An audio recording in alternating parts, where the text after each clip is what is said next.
Hello, folks, and welcome to my review of DmC Devil May Cry. Yes, that is the actual full name, and yes, that name is terrible. It's worse than calling an ATM machine.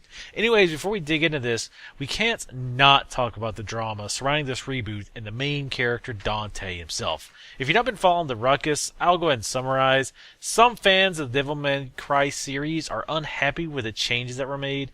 In particular, they're not happy that the game's easier, has less weapons, and the combat isn't as in-depth. They're also unhappy that the main character, Dante, has been changed from a somewhat effeminate smartass with cheesy one-liners and a Ringo Starr haircut into a stereotypical punk who rages at the world while spouting cheesy one-liners. I want to discuss some of the ridiculous false claims made by some of the fanboys, but I also want to talk about some unfair statements I'm hearing being made against the fans of the Devil May Cry series. If you don't care about any of this crap and want to just skip ahead to my actual review, I'll have an annotation pop up right about now to tell you when my actual review is going to start.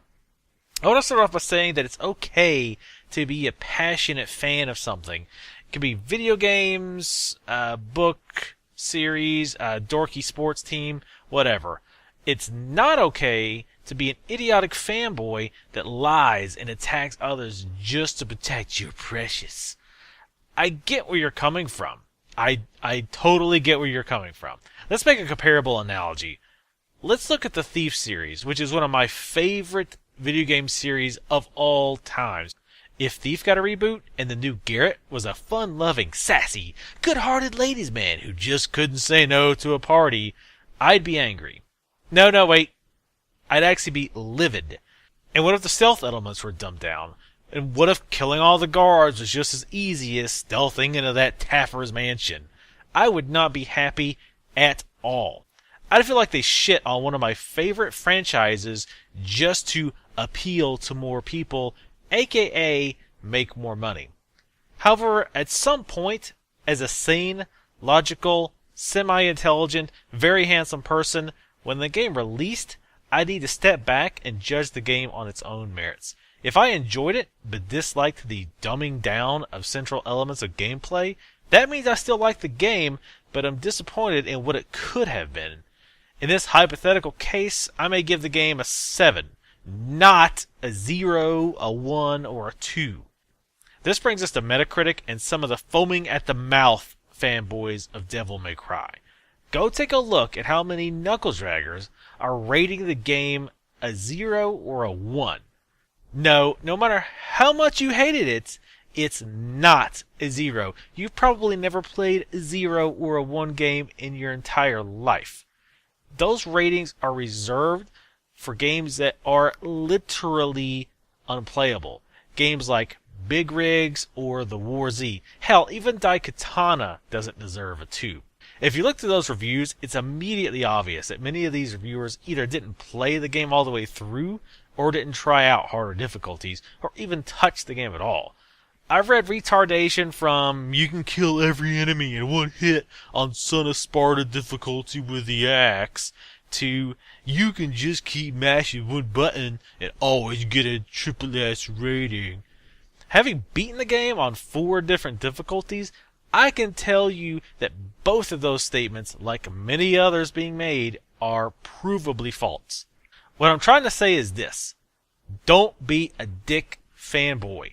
No one likes you aside from other fanboys in your club. No one is fooled by your vehement frothing, and more than likely, you're being mocked by everyone behind your back.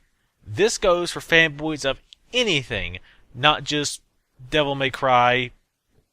That just happens to be the topic that I'm talking about right now. The other side, quote unquote, of this nonsense is not without its sins. Several times I've seen people, including game journalists, say that, oh well, it's okay if you hate this game. It doesn't take away from all the previous titles, so it's no loss. You can just go play those older games that you enjoy. That is ridiculous. If you're a fan of a series, you usually want more of it. If not, then why would you ever want more than 1 or 2 games in any series? Why buy new games when you can just go replay the old ones? Am I right? No, this is not a valid defense, and fans have every right to be, at the very least, concerned if a new title doesn't meet their expectations or deviates significantly from its sisters. There's also this new dismissal technique that gaming journalists love throwing out these days. Player entitlement. Yes, I'm sure you've heard about this. There's a whole other rant I could go on about how ridiculous this recent fad is, but suffice it to say that expecting to get a good, solid product for your money is not entitlement. Expecting the new game in a series, even if it is a reboot, to improve upon or at least be as good as other games in the series is not entitlement. If George R.R. Martin publishes a new book in the Song of Ice and Fire series, it wouldn't be unreasonable for me to be pissed off if it was nothing but 900 pages of him talking about how much he loves blueberry muffins, or if he turned it into a spaghetti western in space. What I hope you take away from this overly long tirade is that if you're a fan of this series or any series, it's okay if you're upset when a new installment is taken into a new direction, or even if it's just changed significantly. What is not okay is being a douche nozzle, ranting and raving about how the new game is shit when you know damn well it isn't, or even worse, flat out lying about your experiences with it just to fuel your idiotic jihad. I get where you're coming from. I mean, I really do. But seriously, chill the hell out. Okay, now with that out of the way, let's talk about the actual game. First off, I want to go straight for the meat and potatoes, the gameplay. The combat is great. It feels smooth, and Dante is very responsive. Starting off, especially if you aren't experienced in the hack and slash genre, you're probably going to be mashing attack buttons randomly. As you progress though, I think you're going to find that you start being more deliberate in the attacks, weapons, and combos that you use for any particular situation. When you really start understanding how it all works, how it all ties together, when you're juggling enemies effortlessly, swapping weapons starts to feel natural, and you finish that tough battle with a triple S rating and without getting hit, it just feels so damn good. You get addicted to that payoff and you just want more. The Devil May Cry series is well known for having a lot of crazy combos. You're going to start off doing the very simple ones, pressing an attack 3 times quickly to do a simple combo. Another combo is pressing it twice with a slight pause. But from there, you can experiment and you're given the freedom to create your own. There's a lot of possibilities here to mix and match abilities to create really awesome looking combos. If you're not really sure where to start, you can always go to YouTube, do a search for DmC combos, and there's going to be tons of videos out there. Also in the background of this review, I'm trying to do various combos, some of them not necessarily efficiently for any particular situation I may be in. I'm just trying to show off the combo system to give you a feel of what is possible.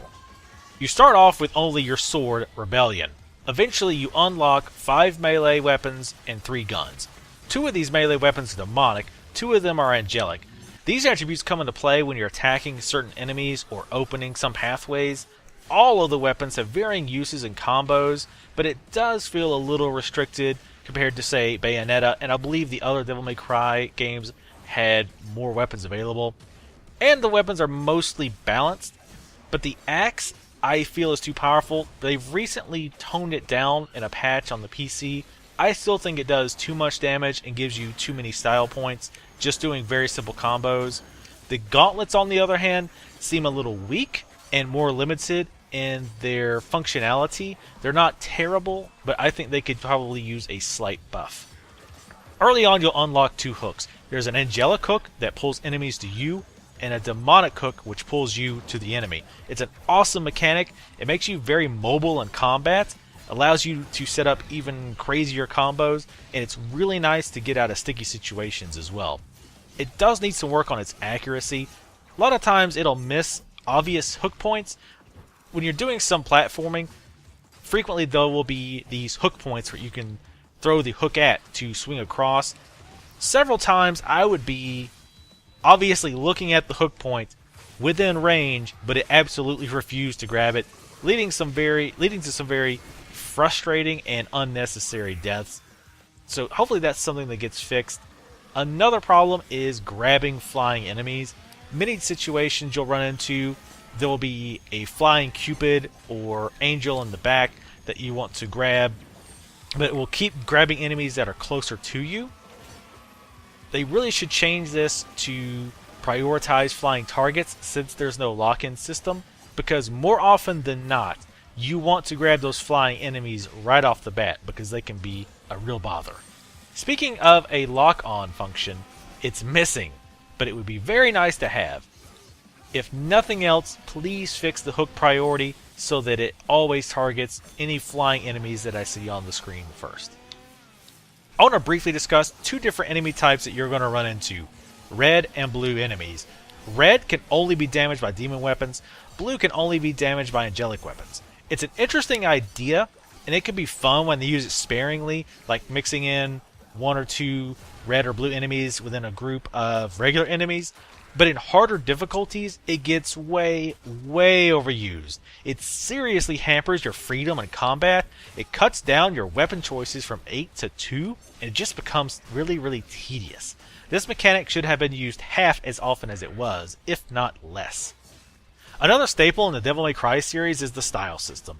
In a nutshell, the style system ranks how well you do in combat, and it ranges from a D grade, which is the worst, to a triple S, which is the best. It goes up as you damage enemies, and it rewards you with more points for swapping around your weapons and your combos, as opposed to just mashing the same button repeatedly. But it goes down when you get hit, and it also drops slowly over time. In DMC, originally, you could not go down a grade, say drop from A to B, because you didn't attack enemies for too long. But this has actually since been patched, at least on the PC, and this is a good change. I like it. It keeps combat flowing. One common criticism with this reboot that I agree with is that it's too easy to get high ratings. Even after fixing some issues with style not dropping over time and some weapon attacks that were generating way more style points than they should have, I still think it's a bit too easy to get a triple S rank. You'll also receive a rating once you complete a mission. This is based on overall style points earned from fights, how long it took to finish the mission, and your completion percentage, which relates to how many keys, doors, and lost souls that you found. We'll discuss mission completion and collectibles next. My only issue with the mission style ranking system is that deaths aren't big enough hits to your overall score, in my opinion. They do hurt it a little bit, but at least on higher difficulties, let's say starting on Son of Sparta and going up, I think they should be a larger hit on your overall rank. There's 3 types of collectibles which count towards a mission's completion percentage. Lost souls are souls trapped on walls that are usually at least partially hidden that you can free by destroying with your weapons. Keys come in 4 varieties. Usually they're hidden, and they open various doors which are also hidden. The doors themselves open up to specific challenges, such as enemies can only be harmed in the air, or Dante dies with 1 hit. Once you've gotten a collectible, a lost soul, a door, or a key, it permanently improves your score for that mission.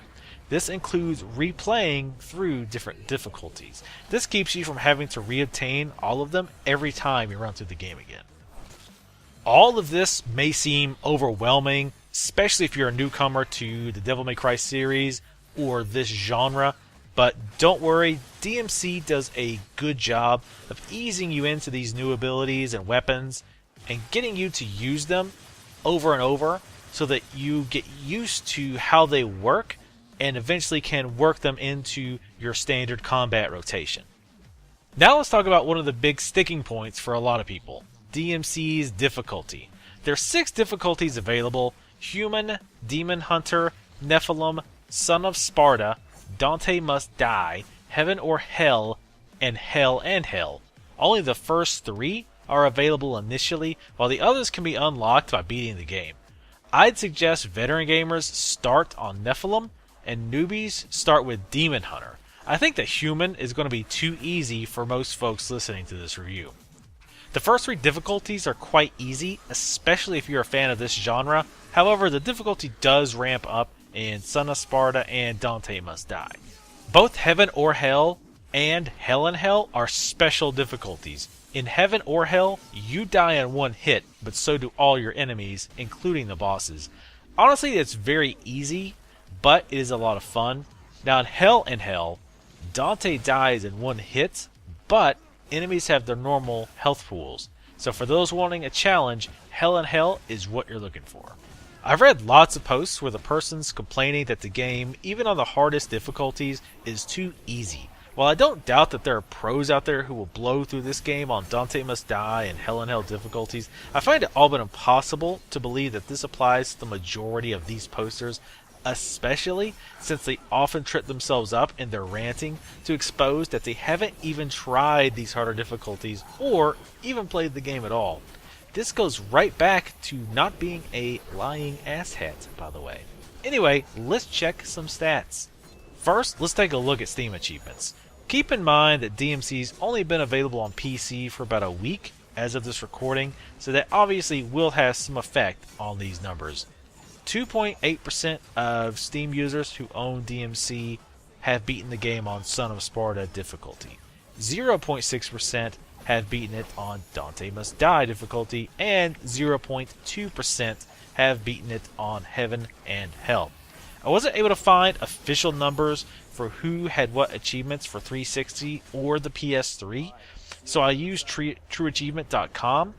If someone knows of another site that's more accurate and will allow me to see what percentage of players who own a specific game have certain achievements, I'd love to know it for future reference. But for now, we'll just have to use True Achievements. On trueachievement.com, 13% of players have beaten Son of Sparta, 7% have beaten Dante Must Die, 5% have beaten Heaven and Hell. Another thing to keep in mind when you're looking at all this is that for the Hell and Hell achievements, you can actually take advantage of the Super Dante Infinite Devil Trigger buff that you unlock after beating Dante Must Die, which quite frankly would trivialize any difficulty that you tried. While the numbers are not 100% accurate, they do give us a rough idea of how many people have actually beaten these harder difficulties. Keep this in mind when you see someone raging about how the game is super easy and that they've beaten every difficulty. Overall, DMC starts off very easy, but it does offer higher difficulties which will challenge almost all players. The story for this reboot is okay. It's not terrible and it isn't great. It's a fairly typical shadowy evil force is running the world piece with obvious influences from the 1988 movie They Live, which, by the way, is a great, cheesy movie that you should all totally watch on Netflix. It's passable for an action game and believable in the given context. Frankly though, in games like this, I don't really care much about the story. It gives an interesting backdrop, but isn't something I evaluate the game on. Bayonetta's story was a Japanese nightmare, and I didn't really care because the game itself was excellent. Let's talk briefly about characters, another sticking point for a lot of people, Dante in particular.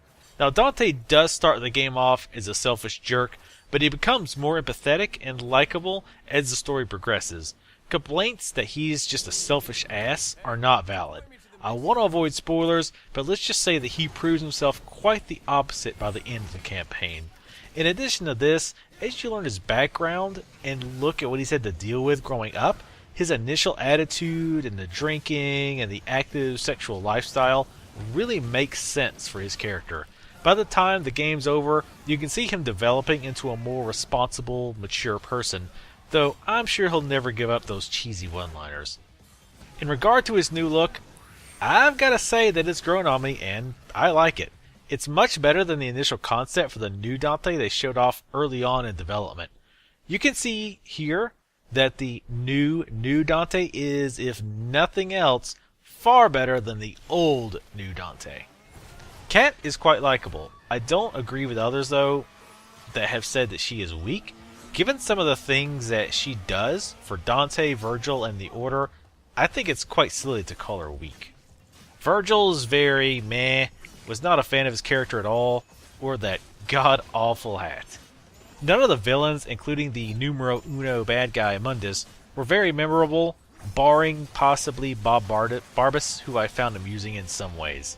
Last but certainly not least are the voice actors. I think they did a really good job for all the various characters, Dante in particular. So good job all around there. The music for the game, while not something I would typically listen to on my own, was very good within the confines of the game. The combat music was great, the stage music and the stage ambient background sounds both were really good. The soundtrack was done by two different bands, Noisia and Combi Christ. I probably butchered the names, I apologize, but they did a very good job on the music. It really gets you pumped during the battle scenes, and I quite enjoyed it. So what's my final score? Out of 10, I give DMC an 8.5. I was leaning towards a 9, but issues such as no manual lock-in, overuse of the red and blue enemies, ease of getting really high ranks, as well as other small issues, dropped the score a little bit. It should also be pointed out that it's not only a great game, but it's a great port. Ninja Theory really deserves high praise for not making the PC version adequate, but actually making it superior to the console versions. Thank you for watching this Vertigo Teaparty review. Please leave comments and let me know what you think, and if you are so inclined, check out my DMC Let's Play. Shameless self-promotion.